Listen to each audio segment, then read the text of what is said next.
मानुष तन जो पाया उसका सच्चा लाभ उठा ले।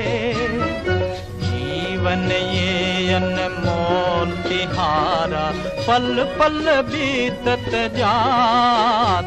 हरि नाम सिमर राम नाम सिमर शिव नाम सिमर दिन रात।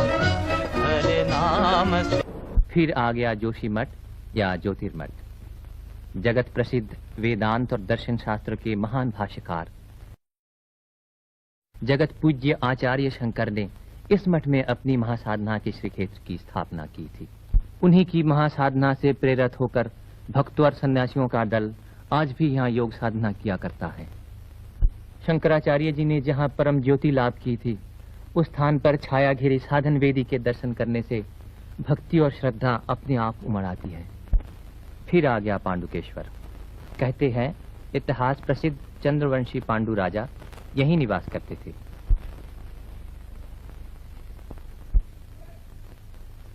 पांडुकेश्वर के नीचे ही बह चली है अलकनंदा।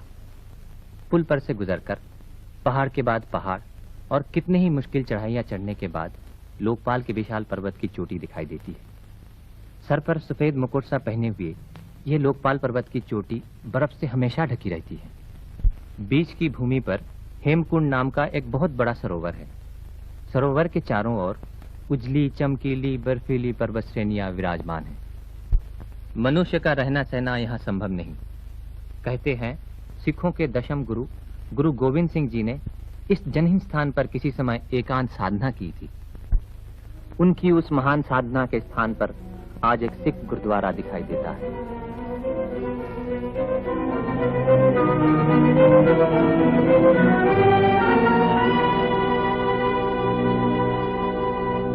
वहां से लौटने पर रास्ते में दिखाई देती है वो विशाल जलराशि जो हेमकुंड से निकलकर लक्ष्मण गंगा के नाम से अलकनंदा में आ गई।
मुसाफिर।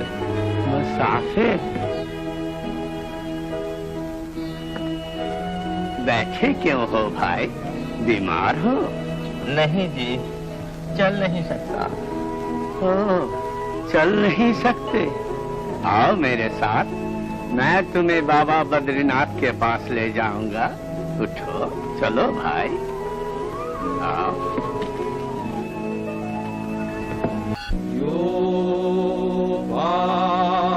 पुष्पं वेद पुष्पवान् प्रजावान् पशुमान् भवति चन्द्रमा वायपां पुष्पं पुष्पवान् प्रजावान् पशुमान् भवति य एवं वेद योपामायतनं वेद आयतनवान् भवति योपामायतनं जम्बूद्वीपे भरतखंडे भरतखंडे आर्यवर्ते आदिवर्ते देशांतर्गते देशांतर्गते अमुक अपना अपना नाम लीजिए। बामनी दाई। गोपाल मोदी। हम के मन ने मुझे स्थिर न रहने दिया। जिस मंजिल पर पहुंचकर दूसरों की यात्रा खत्म होती है, वहीं से मेरी यात्रा फिर शुरू हुई। मुझे जाना है उसी राह पर जिसे महाप्रस्थान की राह कहते हैं। बर्फ से ढके हुए रास्ते से मैं आगे बढ़ चला। नीचे बहा चला जा रहा है पिघली हुई बर्फ का प्रवाह।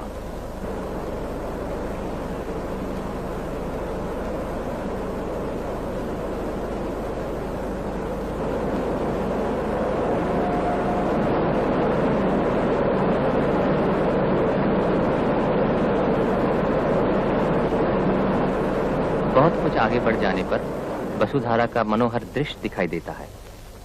वायु द्वारा उछाली हुई जलधारा की असंख्य बूंदें चारों तरफ छिटकी पड़ रही है। रास्ता बहुत ही कठिन है, फिर भी उस गहरी परछाइयों की रहस्यमय लोक में मैंने सामने आंखें उठाई तो गिरि संकट के नीचे ही दिखाई दी वो जगह जहां पांडव पत्नी देवी द्रौपदी स्वर्गारोहण करते समय धरती की गोद में हमेशा के लिए सो गई थी।